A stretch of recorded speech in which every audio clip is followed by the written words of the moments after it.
Тенерифе. Самый большой и, пожалуй, самый посещаемый из Канарских островов.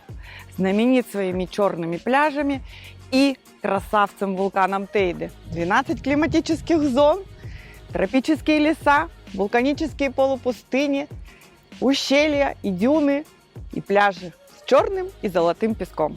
У нас в планах узнать, как все-таки выращивают знаменитые канарские бананы и не менее знаменитая канарская алоэ, забраться на вершину вулкана Тейде и увидеть еще очень много интересных мест. Погнали!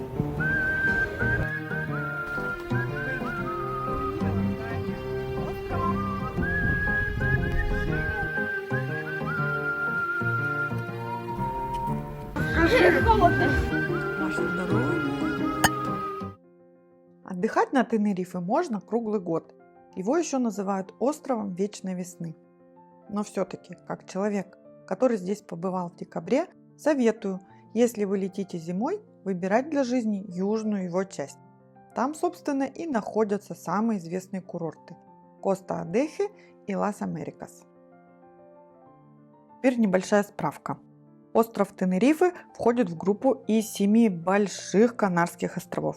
Есть еще 6 мелких, но их, как правило, не считают. Канарские острова находятся в Атлантическом океане на расстоянии 1200 километров от Испании до Африки 300 километров. И Канарские острова географически относятся к африканскому континенту. Тенерифе полон контрастов. В этом мы точно убедились. Если хотите все сами посмотреть, смело берите автомобиль на прокат и вперед навстречу удивительному. Мы исколесили 800 километров по острову. Пейзажи меняются от марсианских с красными песками и камнями до зеленых лесных склонов. Погода также переменчива, от солнышка до дождя и сильного ветра вас может отделять всего 50 километров. А еще через километров 20 опять будет солнышко светить. И так будет на протяжении всего пути. Этот восход солнца, который вы сейчас видите, снят с балкона нашего отеля. Я, если честно, по жизни сова. Люблю утром поспать. Хорошо, когда есть техника, которая может запечатлеть такие моменты, и ими можно любоваться вот так на видео. По-моему, это превосходно.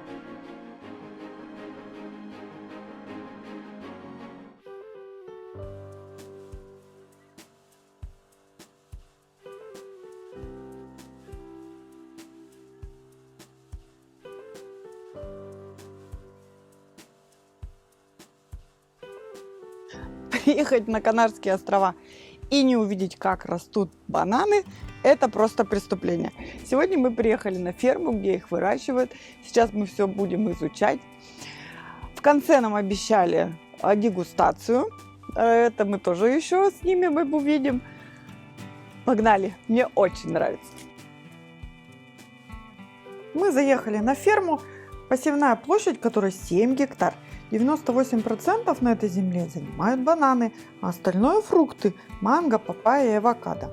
Вообще для меня канарские бананы всегда были одним сортом. Заходя в магазин, на полке видишь канарские бананы. Тем более их никогда и ни с чем не спутаешь, они очень маленького размера. Но оказывается, я тут тоже это узнала, они делятся на сорта. И на этой ферме культивируют 2 сорта канарских бананов со смешными, на мой взгляд, названиями. Великий карлик или большая ладонь и маленький карлик, разнообразие гнома, которые на ветке достигают веса в 45-50 килограмм. Хотя попадаются экземпляры с весом одной ветки и в 70 килограмм. Так, немного про бананы, про сами. Вот они такие маленькие. Внутри вот этого цветка, это все сейчас там маленькие-маленькие бананчики. Оно раскрывается. И там бананы. То есть вот потом они получаются вот в такую гроздь. То есть там сейчас внутри тоже зреют маленькие бананы. Вот можно вот здесь вот увидеть. То есть вот он вот так раскрывается, цветок. И там внутри бэбики.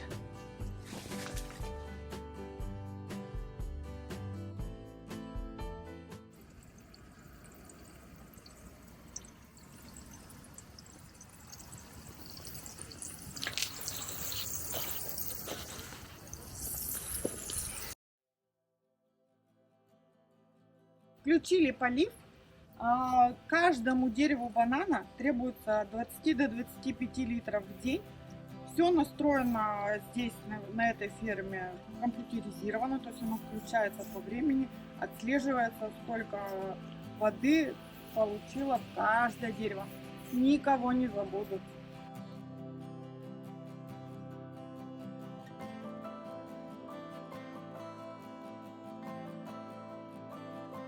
На территории фермы, практически на всей территории, стоят вот такие вот табуретки, стулья, скамейки, где можно посидеть, отдохнуть и понаблюдать, как растут бананы. А может быть, даже услышать. А вот так обычно выглядит платанеро, специалист, который работает на банановой плантации. Платана на испанском банан.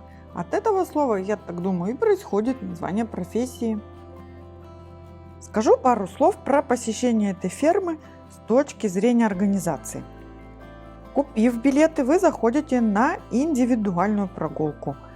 Гуляйте сколько хотите, по времени вас никто не ограничивает. Самостоятельно все изучайте по табличкам, их там ровно 8. Причем таблички на многих языках, в том числе и на русском. В общем, мы заплатили 22 евро, по 8 евро стоит билет для взрослого и 6 евро для ребенка. Но есть и другой вариант. В 11 часов утра проводят бесплатную экскурсию.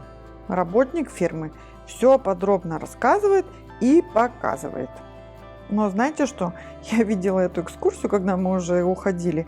Там собирается человек 20-30, и вот такой большой группой они ходят. Мне кажется, это несколько неудобно. Я была в восторге именно от нашего варианта, когда мы сами выбирали, где мы хотим прогуляться, где посидеть или сделать фото. Ну и в конце концов мы добрались до дегустации. Эта милая девушка, конечно, нам рассказала о чудесных свойствах банана.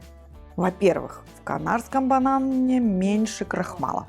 Во-вторых, так как он растет на вулканических землях, то он обладает какими-то волшебными свойствами.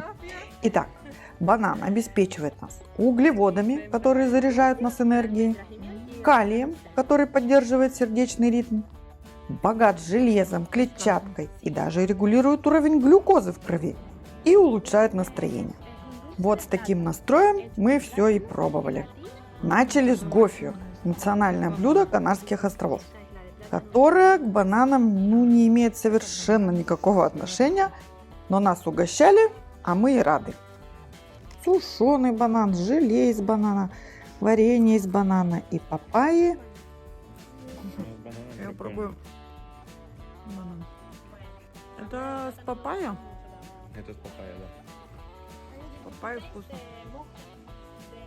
Она говорит, это очень вкусный соус. Его здесь подают к разным блюдам и гарнирам, а можно просто с хлебом. Ну и сюрприз! Из бананов делают даже вино. В нем нет ни грамма винограда. Они его делают на севере острова. И оно семисека, то есть полусухое.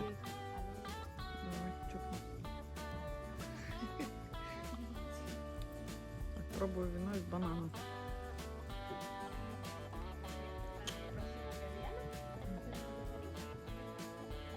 Прям банан. Ничего, кстати, холодненько такое. Ваше здоровье.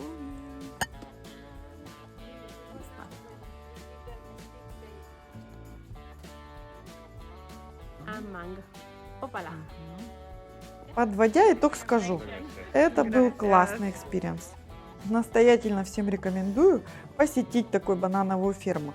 Бананы все-таки для нас экзотика, и поэтому интересно было все. Восторга от посещения, например, картофельного поля у меня бы точно не было.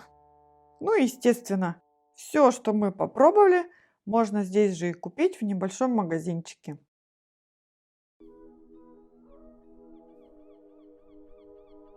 А это природная арка в Тахау. Посмотрите, какие шедевры создает природа.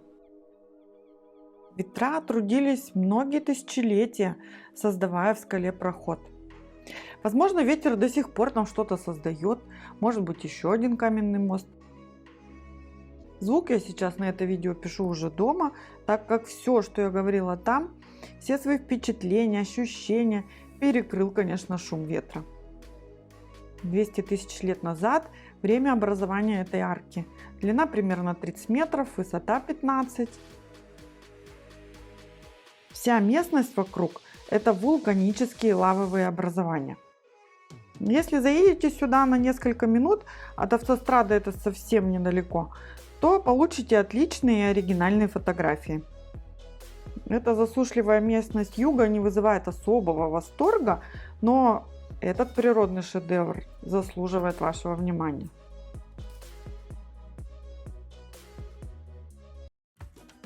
Сегодня мы приехали в город Лас-Аренас, чтобы найти, увидеть, походить по самому черному песку на Тенерифе.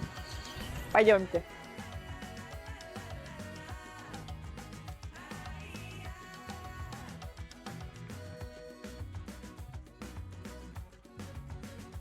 Ну вот он, этот пляж с этим необыкновенным черным песком.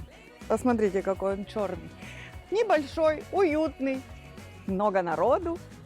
И это вне сезон, в декабре. На пляже есть табло, где мы можем посмотреть температуру воды в океане. Сегодня она плюс 18. И температура воздуха сегодня плюс 23. Отлично и солнечно. Небольшая бухта, красивый пляж и черный песок. На самом деле почти все пляжи на Тенерифе черные, за исключением парочки с золотым песком. И то песок для них завозили специально из пустыни Сахары. Но когда читаешь путеводители, то этот пляж выделяют все. За чистоту и обустроенность пляжа, а также за прекрасную экологическую обстановку, пляж Ла-Арена ежегодно, вот уже почти 30 лет, получает престижную европейскую награду «Голубой флаг». Ну и считается, что из всех пляжей с черным песком на этом пляже самый черный. Так, смотрите, черный песок нагревается быстро и сильно. Поэтому в жаркий солнечный день, если забудете надеть сланцы, то будете скакать, обжигая ноги по горячему песку.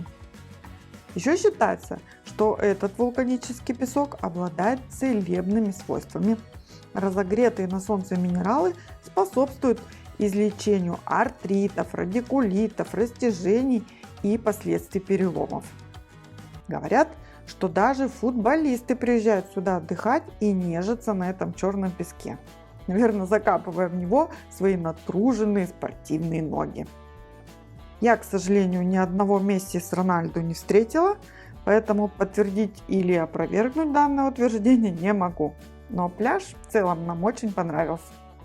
С этого маленького уютного пляжа с самым черным песком на Тенерифе мы видим самый маленький остров архипелага Канарских островов Ла Гомера.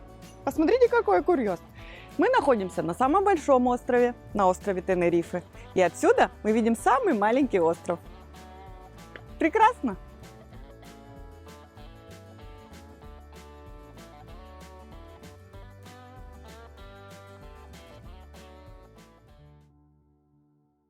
А это место не считается туристическим, и вам вряд ли предложат сюда экскурсию. Но мы заинтересовались таким неординарным пространством на острове и отправились его исследовать.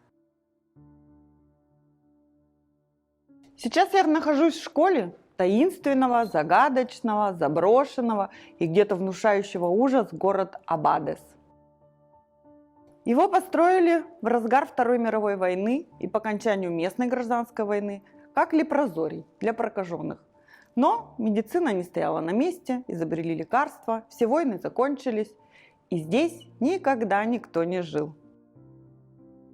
Эти здания облюбовали любители граффити, молодежь, судя по количеству мусора и бутылок, которые здесь находятся.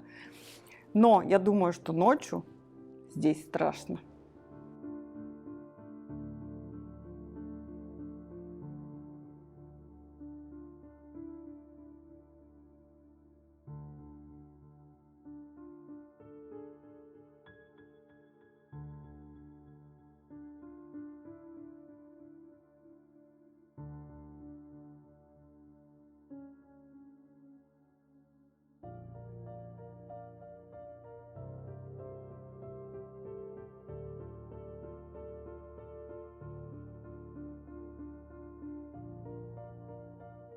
И стоять бы этому городу одиноким и обдуваемым океанскими ветрами. Но однажды умному генералу пришла мысль устроить здесь полигон тренировок спецназа. И здесь начали тренироваться спецназовцы. И ужас местных жителей сменился на гнев. Если раньше они боялись жить рядом с лепрозорием и прокаженными, то сейчас под военными, псевдовоенными действиями спецназа они жить еще больше устали. Поэтому они начали писать петиции и закрыли этот полигон. Сейчас этот город стоит пустым. Но иногда все-таки здесь военные тренируются, но это очень редко и поэтому не мешает никому. Сейчас это пустынно, здесь посещают его только туристы и, как я говорила, уже любят граффити и молодежь. В момент, когда строительство началось, это был грандиозный проект, о чем говорит щедрое правительственное инвестирование. Всего было возведено 34 строения: госпиталь, храм, школа, жилые корпуса и крематорий. В 2002 году этот город привлек внимание итальянского бизнесмена Альберто Джакомини. Он выкупил у Министерства обороны землю и все постройки. Покупка ему обошлась примерно в 17 миллионов евро. Итальянец задумал построить здесь 4 элитных отеля на 3000 постояльцев с полями для гольфа, спа и торговым центром. И был бы город-сад. Но правительство ввело мораторий на любое строительство туристических точек. Заподлянка, я считаю. До сих пор этот город-призрак остается в собственности итальянца, и говорят, что он до сих пор не теряет надежды построить здесь свой гольф-курорт.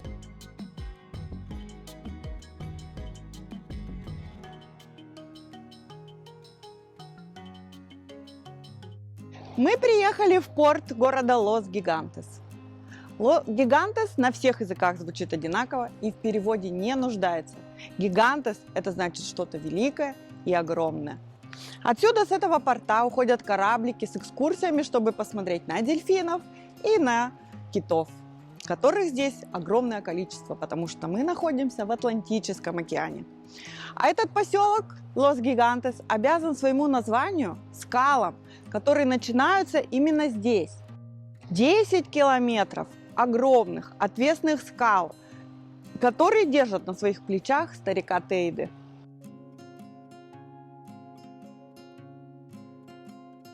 Побережье Лос-Гигантес – это базальтовые скалы, спортивный морской порт и небольшой пляж Лос-Гиос. Конечно же, с черным вулканическим песком. Эти отвесные скалы возвышаются до 600 метров над уровнем океана, глубина дна у скал достигает 30 метров, и ввиду своей труднодоступности в этом районе очень богатый животный морской мир. И этот факт привлекает сюда дайверов со всего мира. Сам городок Лос-Гигантес тихий и живущий своей такой размеренной жизнью. Он достаточно удален от популярных южных курортов, и его для отдыха выбирают люди, которые хотят пожить вдали от суеты. Он расположен на горных возвышенностях, поэтому если соберетесь по нему прогуляться, будьте готовы к крутым подъемам. В морском порту пришвартовано большое количество яхт и катамаранов, которые предлагают путешественникам поехать на рыбалку и морские прогулки, посмотреть на китов-гриндов, это такие киты-пилоты из семейства дельфиновых опять же, посмотреть на самих дельфинов, которые весело прыгать будут вокруг вас, и еще можно просто прокатиться вдоль этих мощных и величественных скал. Посмотрим. 20 евро 2 часа. И вот в таких кабинках.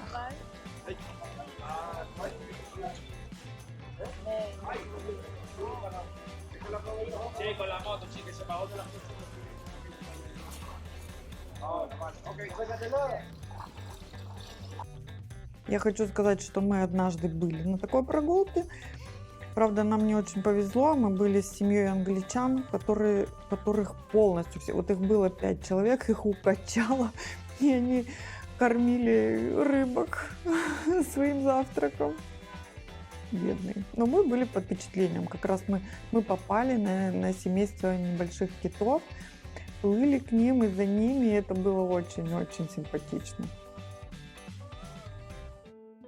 Древние жители Тенерифе Гуанчи называли эти скалы стеной ада или стеной дьявола. На самом деле эта стена ада входит в горный массив Тена и считается западным склоном вулкана Тейде.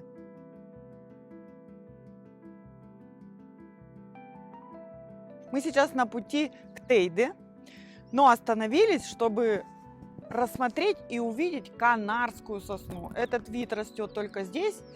И посмотрите, какой экземпляр мы увидели. Это просто невероятно. Огромных размеров. Ширина этой сосны 3 метра 16 сантиметров. И в высоту 46 метров она. Такая огромная и необъятная. Вообще канарская сосна очень удивительное растение. Дерево прям в прямом смысле может расти из камня. Они растут здесь на высотах 1200-2000 метров над уровнем моря, невероятно засухоустойчивые, их древесина огнеупорная, очень крепкая и быстро восстанавливается после пожаров. Хоть он и является древесина такой ценной, ее давным-давно запретили вырубать и карается большими штрафами или даже тюремным сроком, если кого-то поймают. Но я думаю, смельчаков нет.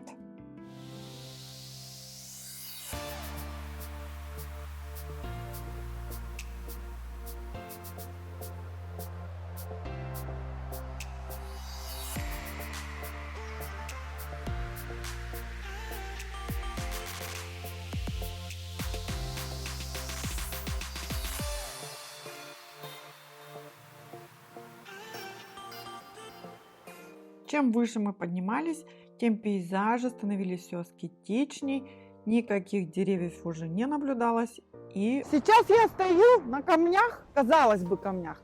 Но это все была лава, вернее, и есть лава, застывшая, окаменевшая.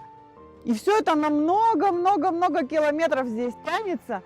И прикоснуться к этому на самом деле здорово. сейчас вы видите вулкан Старый Пик. Его огромный кратер достигает 720 метров. А за ним, вот сейчас не видно, но за ним находится сам Тейде. Последний раз Старый Пик извергался в 1798 году, во время которого он выбросил больше 12 миллионов кубометров лавы. Лава сформировала поверхность черного цвета, ее вот прекрасно видно, которая отличается от остальной части вулкана. Сейчас я стою у подножья вулкана Тейде, у камней Гарсия, Рокас де Гарсия. Отсюда уходит много пешеходных маршрутов. Здесь вы можете провести целый день, ходить, бродить. Единственное, что вы не подниметесь на самую верхушку Тейде, потому что туда нужно брать специальное разрешение и заранее. А сейчас пойдем туда гулять. Эти скалы, пожалуй, вторая по популярности достопримечательность в парке после самого Тейде. Возраст скал оценивается учеными в 170 тысяч лет. А вот в такой кабине фуникулера путешественники поднимаются на Тейде. Вы отправляетесь наверх с высоты 2356 метров, и за 8 минут вас доставят на смотровую площадку 3555 метров. Но это для ленивых. Вы можете совершить восхождение пешком и совершенно бесплатно. Но все-таки это необычная прогулка и требует хорошего физического здоровья, поэтому прежде всего я рекомендую оценить свои силы. А на этом видео хорошо видны стены кратера Каньядес дель Тейде. Этот кратер образовался после того, как обрушился гигантский древний стратовулкан. На смотровой площадке открывается великолепный вид на пейзажи острова Тенерифе. И если повезет с погодой, можно увидеть еще 4 острова Канарских островов: Гран-Канарию, Пальма Hierro y Gomera. Как вы понимаете, смотровая площадка – это еще не пик Тейды. Но чтобы попасть к кратеру и насладиться оттуда незабываемыми видами, необходимо получить специальное разрешение.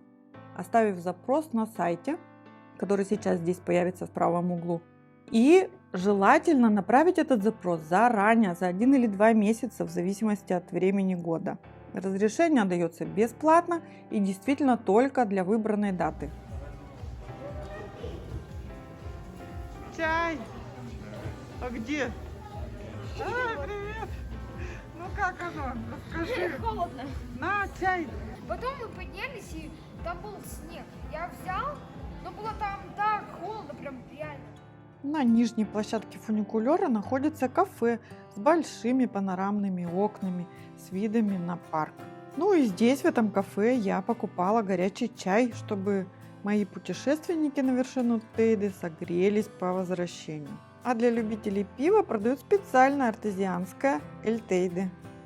Смотрите, это очень свежая лава по меркам острова Тенерифе, потому что я нахожусь на месте вулкана Черинео, который последний раз извергался в 1909 году. Свежачок. Национальный парк Тейде занимает огромную площадь – 190 квадратных километров и входит в список 12 сокровищниц Испании. Ну, естественно, внесен в список всемирного наследия ЮНЕСКО. А здесь мы едем в столицу острова Санта-Крус-де-Тенерифе, чтобы рассмотреть поближе один очень интересный архитектурный объект. Сейчас мы находимся, пожалуй, у самого знаменитого здания острова Аудитория де Тенерифе.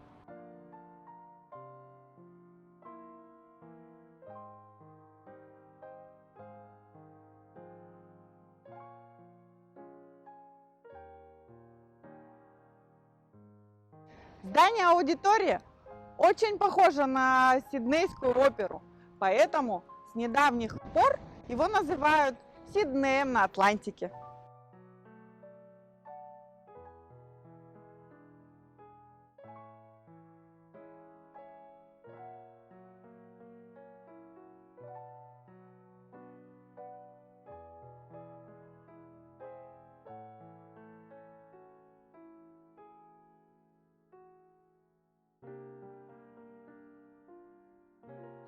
На торжественном открытии здания оперы в 2003 году присутствовал тогда еще принц Испании Филипп, ныне король. Еще из знаменитостей в 2005 году это здание оперы и оперу посещал экс-президент США Билл Клинтон. Вообще здание оперы очень большое, вместительное, несколько залов, камерный зал на 422 места, очень большой один огромный зал на 1600 мест, 2 террасы с видом на Атлантический океан. Совершенно очень интересное, воздушное и прекрасное здание острова Тенерифе.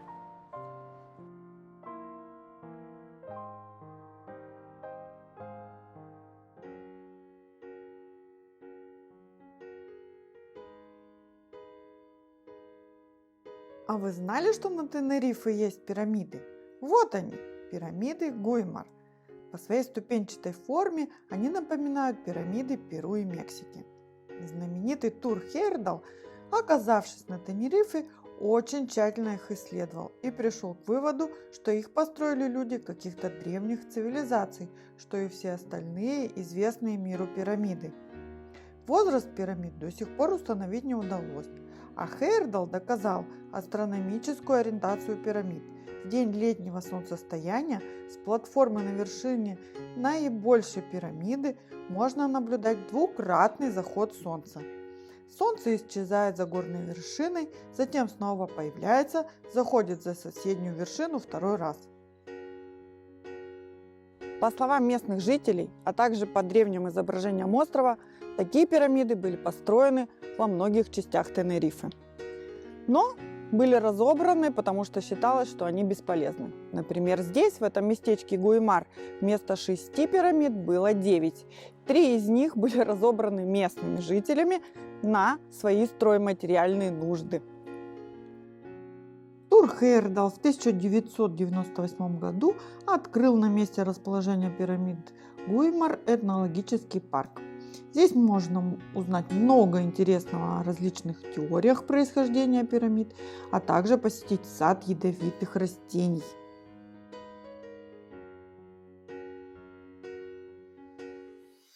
Мы приехали на Тенерифе, чтобы по максимуму все увидеть и посмотреть на этом острове. Поэтому с юга острова, где мы жили, мы помчались на север, чтобы увидеть его. Этот необычный маяк находится на северо-востоке острова Тенерифе, в Пунта-дель-Гадо.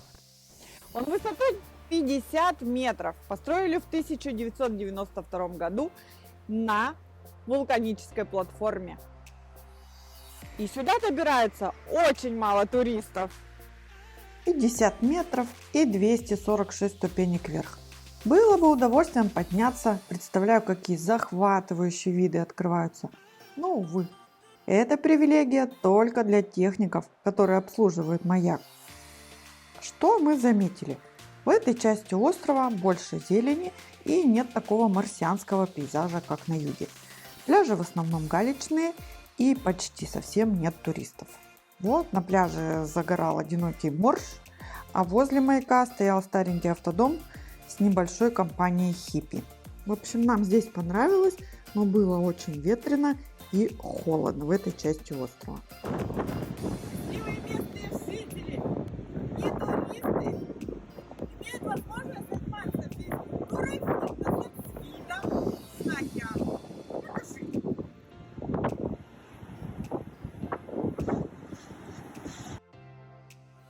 В заключение скажу, Тенерифе – удивительный остров. Здесь столько интересного, что нам не хватило недели, чтобы увидеть все и удивиться острову еще больше. Поэтому придется вернуться. И знаете что? Я этому безумно рада.